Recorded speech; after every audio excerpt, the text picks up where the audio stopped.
No one yeah, right. Nobody blanks with a Biden. Looks like Eric Adams had to learn that lesson the hard way. Petty President Biden's dumping the New York mayor as a surrogate for his 2024 campaign after Adams dared to criticize him over the border crisis.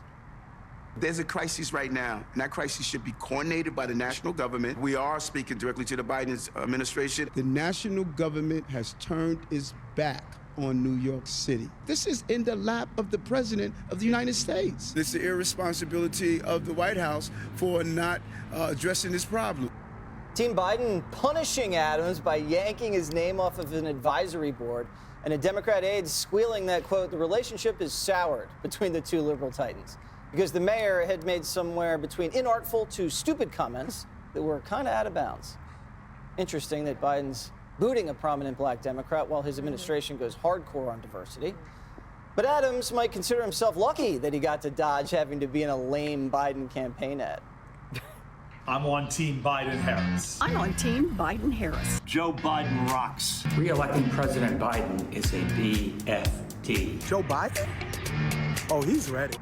Okay, that was weird. Oh, boy. All right, so do you think Adams may have dodged a bullet, Jessica? Now he doesn't have to go out there and, you know, be so political. He can work for the city. No, every politician, I guess once you become president, it stops, but they want the next thing, right? They're never actually content with whatever it is that they're doing. They've just found out that they can't get a better job, so then they say, like, I'm here working for you. So no, I don't think it's net a good thing for Mayor Adams. I think it's a mistake on the part of the administration. I think that you should have as many diverse voices, and I'm not just talking about the color of his skin, but the tone of his message represented. I mean, Eric Adams has exactly the same message as Keisha Lance Bottoms, who then went on to join the administration when she declined to run again to be mayor of Atlanta. If you listen to her during the summer of 2020, it sounds just like Eric Adams. Like, this isn't appropriate. This is looting. This isn't about peaceful protests, et cetera. And New York City matters. It's one of the most important cities in the country. You should want the mayor of this city on your task force. They used to call Trump petty, Judge. You know, the amazing part of it is, I mean, it's just so consistent with this totalitarian instinct that they have. You talk the way we talk, you say what we want you to say, or we're going to cut you off. You don't deserve to be heard. And so, you know, he's getting kicked to the curb. Yeah. But the truth is that Adams is right, unfortunately. Yeah. He is right. But there's also another piece to it, and that is that New York is a sanctuary city. And it just goes to show you how they're all talk until they put the pedal to the metal. You know, they talk the talk, but when it comes to walking the walk, the Democrat can't do it. And so now he's trying to send him to Rockland. Rockland got a restraining order, and apparently now they're trying to send, and they're bringing out the state police. I mean, there's so much going on. You know, everybody's running to court to kind of change. And the Biden administration had 2 years to prepare for this thing.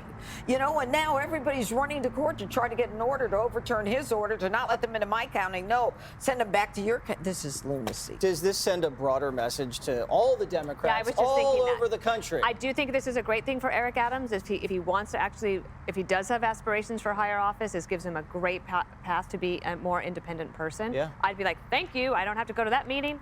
Perfect. I'll free up on my schedule so that I can go actually hand out fruit to migrants. So he's sitting here telling the mayor, any mayor of a city, they're on more of the front lines than any president will ever be. They actually have to look their constituents in the face. They see them on the streets of work. President Biden's at the White House. He doesn't see anybody. So Mayor Adams is saying, no, actually, I need help here, but he's not the only one. Wait till Governor Polis of Colorado starts saying more.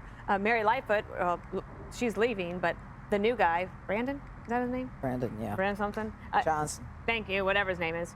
I'll get your name when you get sworn in.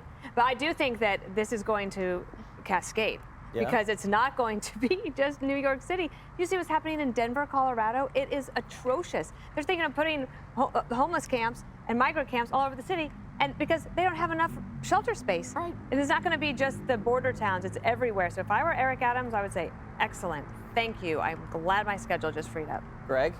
You know, if Joe was an old white Republican, he would be called racist.